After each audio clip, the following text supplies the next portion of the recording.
Hello there, humans, civvies, earthlings, whoever you are, wherever you are, whatever you're doing, and whoever you're lucky enough to be doing it too.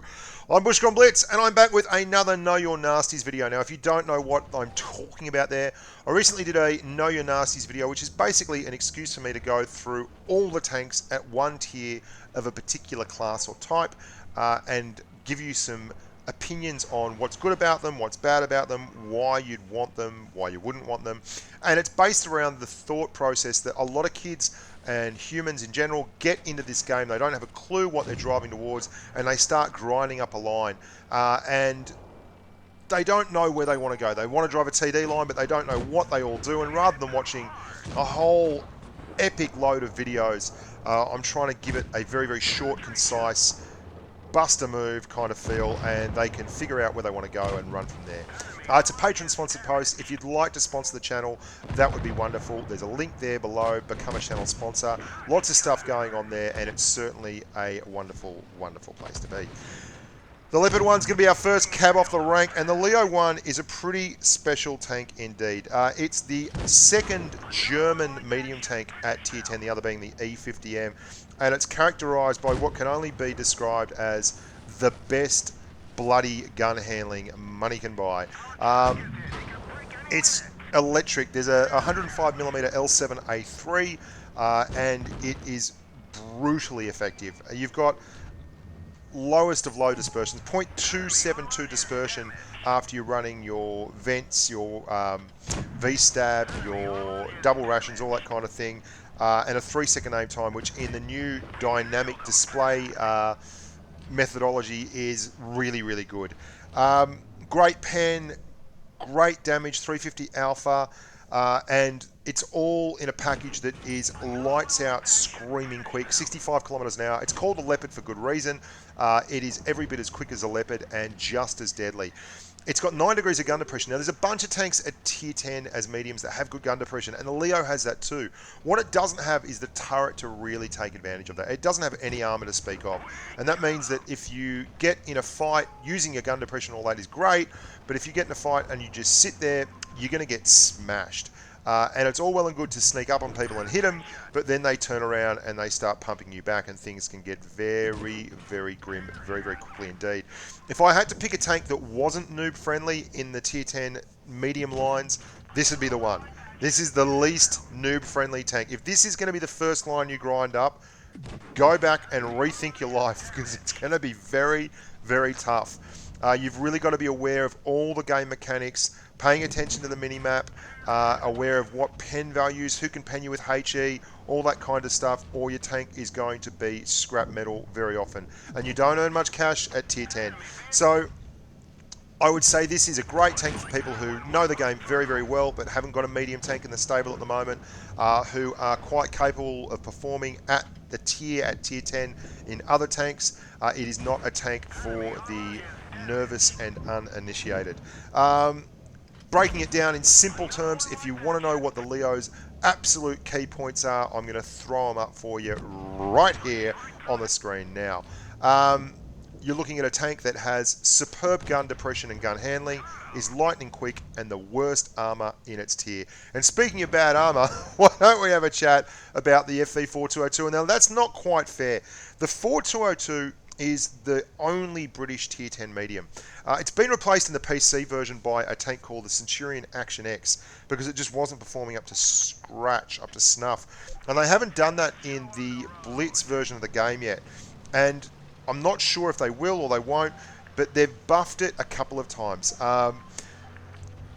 It's now very, very mobile. It's got 50 kilometers an hour as a top speed. The gun is gorgeous. It's the L7A1, which is the same weapon minus a couple of the counting stats that you have on the Centurion 7 Mark 1 and the Leopard PTA. So if you've driven either of those tanks before, then you know exactly what I'm talking about when I say it's a lovely, lovely gun. It's nearly as accurate as a Leopard 1 or an E50M's gun. It's got a slightly higher aiming time, and it's got this whole issue with HESH. HESH is the premium ammunition of the FV4202, and it's a 210mm penning round that is actually high explosive. 350 is the average alpha on your normal APCR rounds. 440 is the average alpha on your HESH rounds. And you're going to see here how brutally effective it can be. I'm going to smash this grill, just absolutely smash him with 3 HESH rounds and then switch to my high pen APCR to make sure I pen at the end. If you're an experienced player and you know how to use and switch ammo, that's great. But you have an absolutely horrific turret, and you can see what I'm talking about here. I did this specifically to illustrate this point. These guys are going straight through my turret when I'm hull down because your turret is grossly inadequate for tier 10. You've got a lovely view range though, but the reason that this doesn't get used a lot in Clan Wars for its view range while the STB one does is that the turret allows you to do not much spotting and poking around on the actual top end of things. What's good for it? Well, it's reasonably mobile, the gun is extremely accurate. HESH, if it's used properly, can be a game changer and increase your damage output exponentially. It's an accurate gun, and you've got 10 degrees of gun depression. But the armor profile is horrific. The upper plate is gorgeous. The most bloody effective upper plate in the game, but no one cares when they just keep penning you through the turret. Here we go to the Object 140. Now, this is a little bit unfair because whereas this is the kind of tank that originated the idea of Russian bias, where you're seeing all these other tanks that have all these pros and cons and negatives to balance them one way or the other, the 140 is just super strong all round. It's got a very good armor profile for a tier 10 medium. It's got a very strong turret. It's got an excellent gun. It's by no means an amazing gun, but it is an excellent gun for all that. It's got just about the highest DPM in the game. Along with your good mate, the T62A, you're going to be pumping out in excess of 3,000 damage per minute. It's very quick. It's very mobile. It's very good at firing on the move. What's bad about it? Well, it doesn't have a lot of gun depression. It's only got 6 degrees of gun depression, but you can learn to live with it. It's the most commonly driven tank by the best players in the game in competitive Blitz gaming. And there's a reason for it, because it's bloody strong and it's an amazing brawler and it can pump the damage out and it's so mobile, and it's also got the best camouflage in its tier. And it doesn't have a lot of weak points, and you can see I'm face up brawling and getting bounces on an IS-4. IS-4 is a boss, and I'm using APCR. You don't need to use heat. It's fun to use heat at times, but this thing excels at these kind of situations where there's brawls going on because it can move and shake with the best of them. And when things get tight, it's so small and so tiny, it fits in a shoebox. And that's important because in Blitz, there's all these low hills and obstacles and things, and you can literally just hide behind them. And you're such a good and agile tank that you can climb up little hills like this and put shots in like this and then move across before the big ugly heavy gets time to turn around, and you're safe again behind a tiny little rock like I was talking about. It's got no real weak points, guys. If you're going to drive any kind of tank at tier 10 and you want one medium, well, this is the one you should probably get. It's got bugger all gun depression, and if you come out sideways like that, you will get punished. And it's not, no tier 10 medium really is a cure-all for you being bad. But what it does have over its counterpart, the T62A, which is also a fantastic tank, is 6 degrees of gun depression versus 5. And you're going to see I'm going to track that 62A there, and then I'm just going to keep him there, and he doesn't have the gun depression to get down, and I do. And that's what the 140 is all about. That's an extra 20% gun depression, which is key. So it's an amazing brawler. It's got amazing DPM. If you get the angles right on it like this, you'll be able to brawl till the cows come home. It's very, very good at on-the-move firing. Its camo is the best in tier. It's low to the ground. The gun is accurate. The aim time is low. It's fast. It's agile. Get the tank. Like, just get it. The best guys in the game drive it for a reason. It will not cure you if you're bad at the game. Okay? But if you're looking for the best tier 10 medium to drive, It's Stalin's chosen devil. Grab the bloody thing. Next, we're going to have a look at the only American Tier 10 medium, the M48A1 Patton, or as it's lovingly called by people like me, the M48A1 Fatten. The reason being that the Patton is absolutely as big as a house. It is a very good utility medium. It's excellent at firing on the move. It's got great gun depression. It's got decent DPM for a tank. It doesn't have good DPM for a Tier 10 medium though. The M46, the STB1, and the E50M are all a bit low on the DPM scale as Tier 10 mediums. It's got a reasonable armor profile.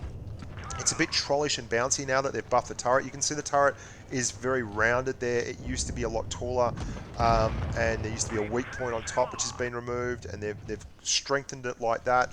And if you have a good grasp of game mechanics, this is a good tank. It's pretty quick. It's pretty mobile. There's two things that really stand out as being negatives with this tank, and they're both interesting. The first one is the size. It's enormous. Its on-the-move camouflage, its sitting still camouflage is worse than the on-the-move camouflage of the Object 140. And that's bad at a tier where, if you're seen, there are some awfully big guns that can pen you. The other thing is the gun handling is okay, but not special. And that's a bit rough. It's very hard to hide behind things. You can see an M48 Patton is as big as a T110E5, which is the American Tier 10 heavy. In fact, if we're honest, it's a little bit bigger. And that's rough. You're as big as most heavy tanks at other tiers. And that's very, very rough, because you're going to get spotted, your camo's rubbish, and you're going to be seen. But all over, it's versatile. It's mobile, it's got good gun depression, it'll do decent DPM, and it bounces a few shots. So that's your Fatten. I wouldn't get it. I enjoy driving it, but that is no recommendation. Bigger than Trump's hairpiece utility tank. Let's talk about a tank that's a lot better than that, basically. The 62A. It's a hull-down monster. You're going to see here in this situation, I'm going to get a bunch of shots off into both of these T62As, and I'm going to take one back, but I'm going to give 4 out. And I'm going to bounce a couple and just use a really strong turret to get those bounces off and stop them, and then hit the weak point of the turret, which is the little doggy. You can see it up there at the top, one of those hatches. It's the best Tier 10 hull down medium that money can buy. The turret is exceptionally strong in its angles. It's not really, really thick armor. It's really, really well angled armor, and that means it will bounce a lot of shots. It's got a very, very good camo profile, and it's very low to the ground. Not as low as the Object 140, but for all that, it is still very low to the ground. It's very, very quick, very agile, and it's a Viper. The DPM is superb.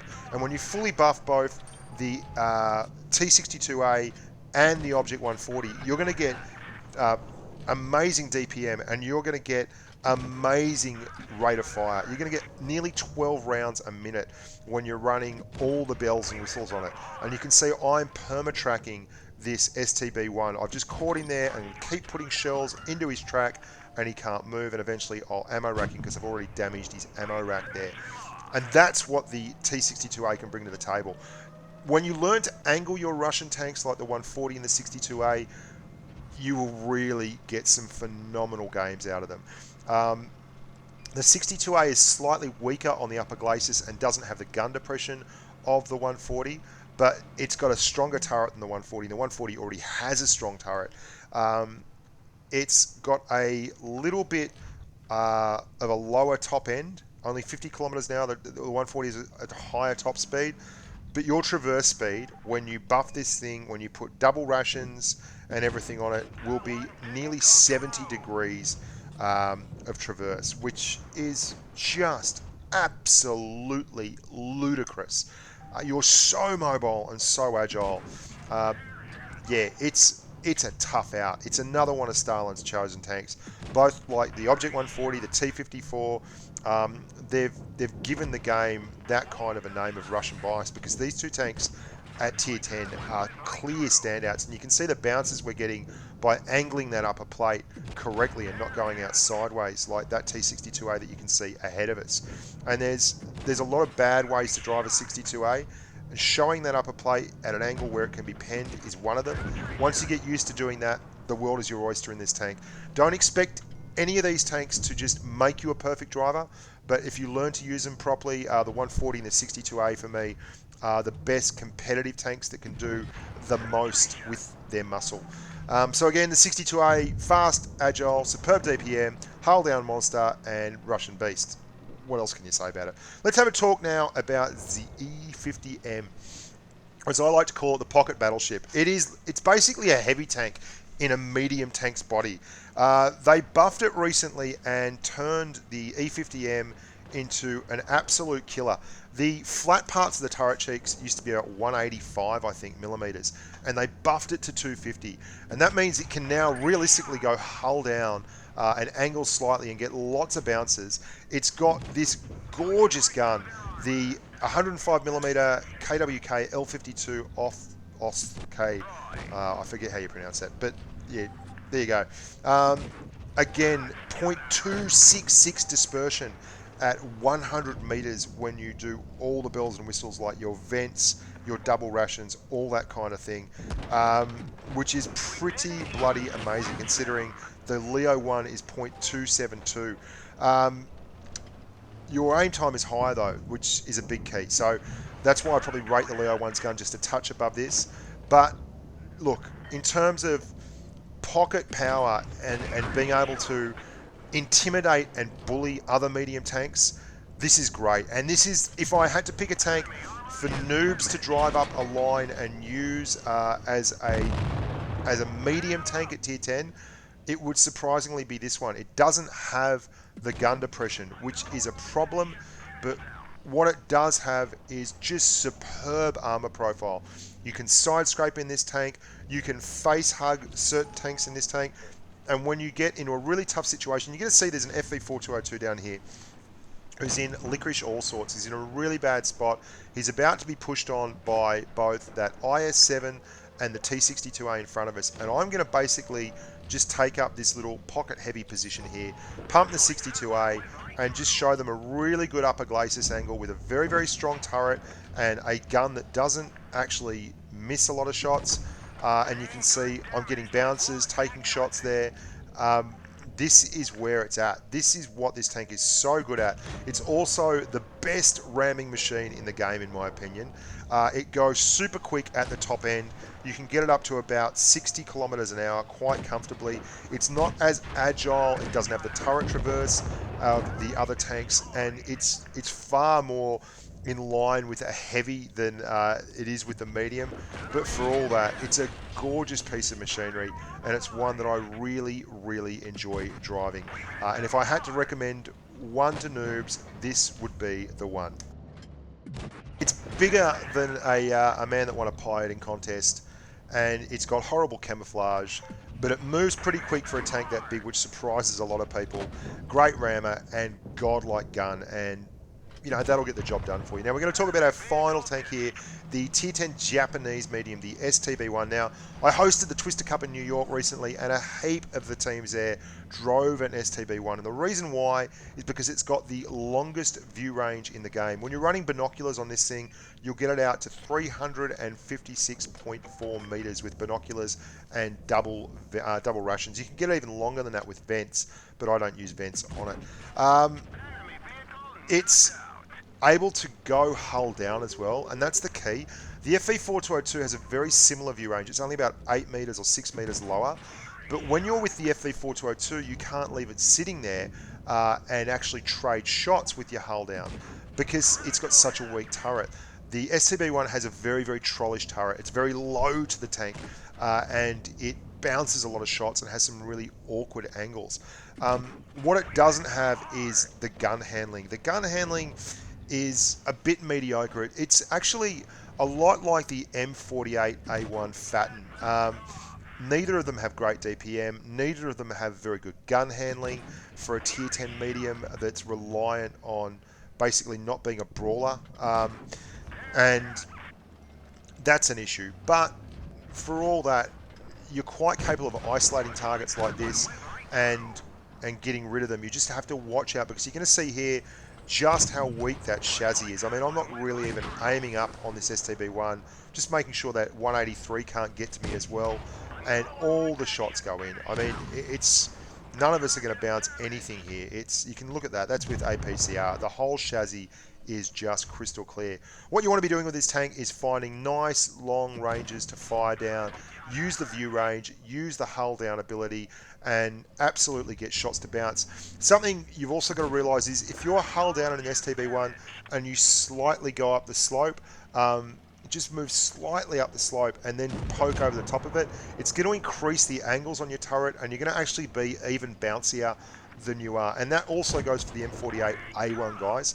And that's something the FV4202 doesn't really benefit a whole lot from. So it makes it another tank like this that has good gun depression. You know, the M48A1, the Leopard 1, the FV4202, the STB1, they're all tanks that have good to great gun depression, and you can use that, and they can all go hull down, and they can all chastise the enemy for those reasons. So there you go, guys. That's the full roundup on all the mediums. If I had to pick one for noobs, it'd be the E50M because it's got the best armor and it's got the easiest gun to point and click and get the wins with. The highest ceiling, I guess, I'd probably go with an Object 140. A Leo 1 is up there as well, but it's very, very hard to run a Leo 1 in any really good games. I'm Bushka Blitz. Thank you so much for watching. There's a lot of good content coming up. I hope you're enjoying the new editing that I'm getting through on the Mac. It's certainly made life a lot more fun for me and a lot more interesting. As always, if you would sponsor the channel, that would be bloody lovely. There would be no channel, there would be no videos dropping every day without them. And listen to the podcast because I'm putting more of those out. I'm about to have a chat with Alex DeGiorgio, my good mate from Wargaming, who's a producer for Asia, and get the rundown on this Blitz fair and many other things. Until next time, boys and girls, stay safe on the battlefield.